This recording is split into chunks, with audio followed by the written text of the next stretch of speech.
Organ gerak hewan dan manusia. Tema 1, Sub 2, muatan pembelajaran IPA dengan tujuan pembelajaran. Dengan mengamati, siswa dapat mengetahui otot-otot pada manusia. Coba kamu amati aktivitas sehari-harimu. Pada saat memegang sebuah benda, organ tubuhmu yang paling berperan adalah otot. Tahukah kamu apa itu otot?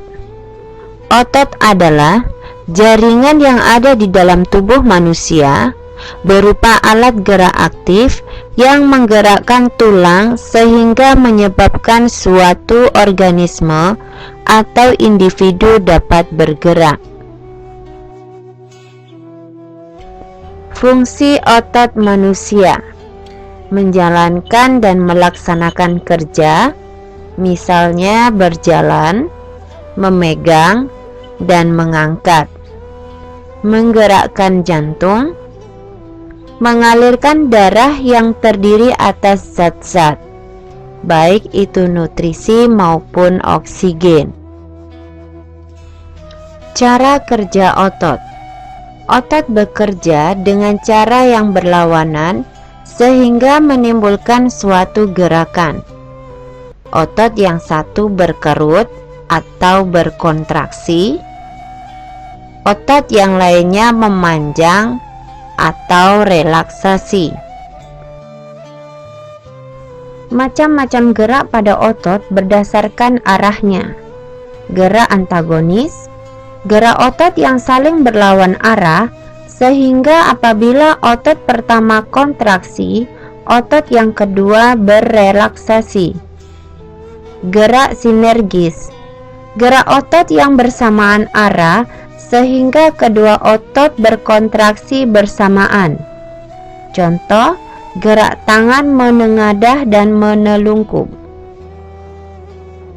Macam-macam gerak otot manusia: fleksi dan ekstensi, abduksi dan aduksi, elevansi dan depresi, supinasi dan pronasi, inversi dan eversi. Fleksi yaitu gerakan anggota tubuh yang menekuk atau membengkok. Ekstensi yaitu gerakan meluruskan anggota tubuh. Contoh, gerakan siku, lutut, dan ruas-ruas jari. Abduksi yaitu gerakan menjauhi tubuh. Aduksi yaitu gerakan mendekati tubuh. Contoh, gerakan tangan menjauhi tubuh dan mendekati tubuh. Elevansi yaitu gerakan mengangkat. Depresi yaitu gerakan menurunkan. Contoh, gerakan membuka dan menutup mulut. Supinasi yaitu gerakan yang menengadahkan atau membuka telapak tangan. Pronasi yaitu gerakan menelungkupkan telapak tangan. Inversi yaitu gerakan memiringkan telapak kaki ke dalam tubuh. Eversi yaitu gerakan memiringkan telapak kaki ke arah luar tubuh.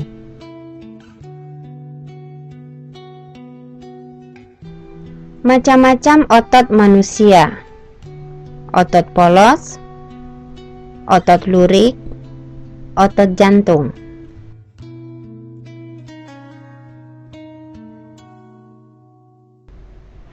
Otot polos, otot yang bekerja tanpa kesadaran kita, yang dipengaruhi oleh sistem saraf tak sadar atau saraf otonom.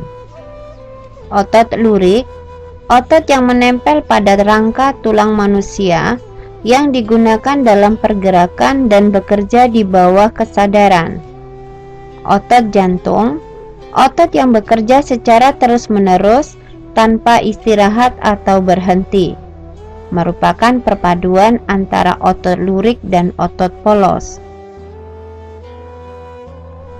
Ciri-ciri otot polos: waktu kontraksi antara 3 sampai 180 detik, bentuknya gelendong, terletak pada organ dalam, memiliki satu inti sel yang berada di tengah, pergerakannya lambat dan mudah lelah, dipengaruhi oleh saraf otonom, berada pada bagian usus, saluran peredaran darah, dan otot di saluran kemih, tidak diperintah oleh otak atau tidak dipengaruhi oleh otak.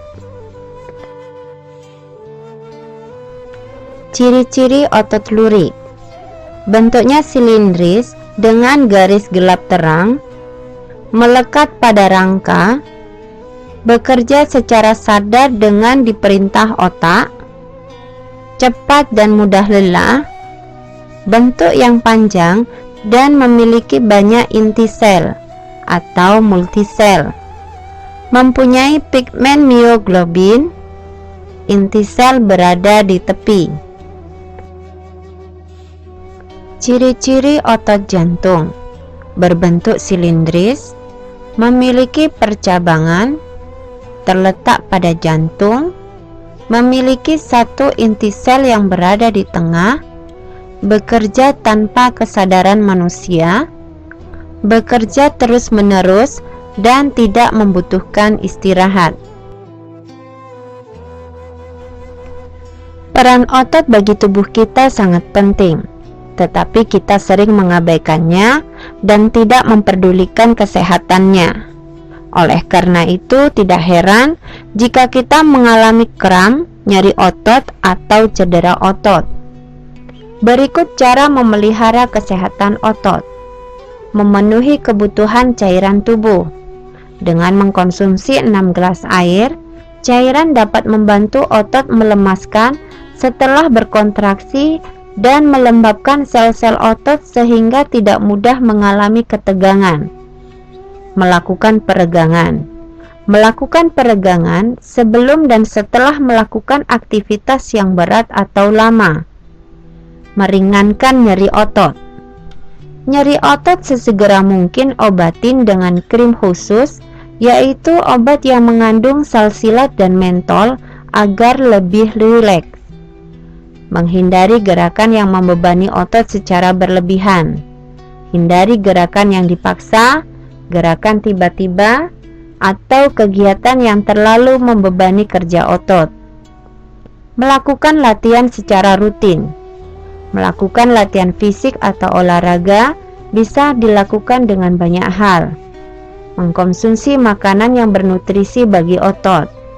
Nutrisi yang baik bagi otot adalah protein.